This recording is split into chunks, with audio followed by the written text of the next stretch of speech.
Salut à tous, on se retrouve aujourd'hui pour un nouvel épisode d'ActuOM. On va faire un petit point avec toutes les dernières infos sur l'OM, notamment Bamba Dieng qui a annoncé sa prolongation imminente. On va parler des Olympiens retenus en sélection et évoquer les infos mercato de ces derniers jours. N'hésitez pas à me suivre sur mes réseaux sociaux, les liens sont en description. Je vous invite aussi à rejoindre le Discord pour parler de l'OM ou de foot en général avec d'autres supporters. Comme d'habitude, petite question, êtes-vous satisfait de la prolongation imminente de Bamba Dieng? Est-ce que ça vous rassure qu'il ait été sécurisé et pensez-vous qu'il doit avoir plus de temps de jeu? J'attends votre avis en commentaire. On commence directement avec une petite info mercato. D'après les infos du quotidien du sport, l'OM voudrait faire venir Julián Álvarez, jeune attaquant de River Plate qui sera libre en décembre 2022, un espoir déjà sélectionné avec l'Argentine et qui entre parfaitement dans les profils de joueurs qu'aime Longoria. Une bonne poche d'après vous pour ceux qui le connaissent, ou alors est-ce que la concurrence d'autres clubs européens va compliquer la chose? Un prétendant se positionne pour l'avenir de Matteo Guendouzi qui sera visiblement marseillais en fin de saison si l'équipe se maintient. D'après Foot Mercato, Newcastle serait attentif à sa situation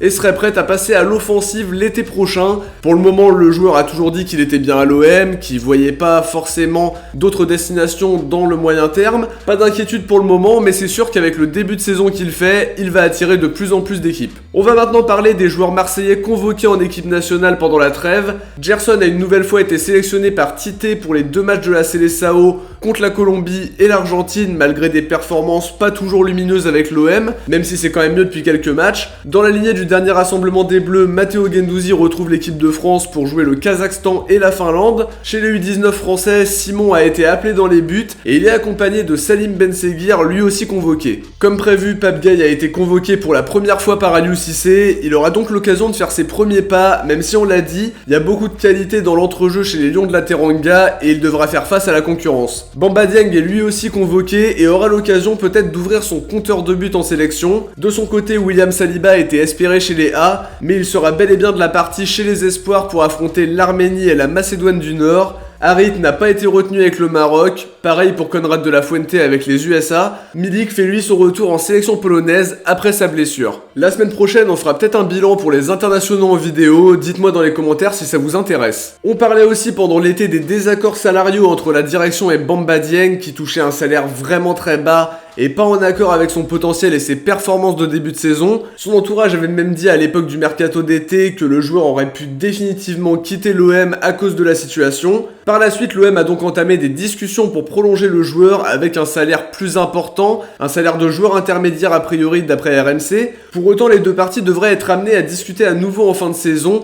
pour une nouvelle prolongation et une revalorisation si sa saison 2021-2022 est concluante dans l'ensemble. Une solution qui permet à l'OM de s'en sortir financièrement et qui satisfait Bamba Dieng qu'il a annoncé en conférence de presse. Un accord important pour un dossier qui traînait, une très bonne nouvelle d'après moi, surtout quand on voit ce que montre Bamba Dieng cette saison, même si bien sûr il y a encore des choses à parfaire. Ses convocations avec le Sénégal vont en tout cas faire monter sa cote et c'est une très bonne nouvelle de l'avoir sécurisé. Voilà pour les dernières infos concernant l'OM les amis, on arrive à la fin de cette vidéo, j'espère en tout cas qu'elle vous aura plu. Si c'est le cas, n'oubliez pas de liker, commenter, partager et vous abonner. On se retrouve très vite pour une prochaine vidéo. Ciao, portez-vous bien et surtout allez l'OM.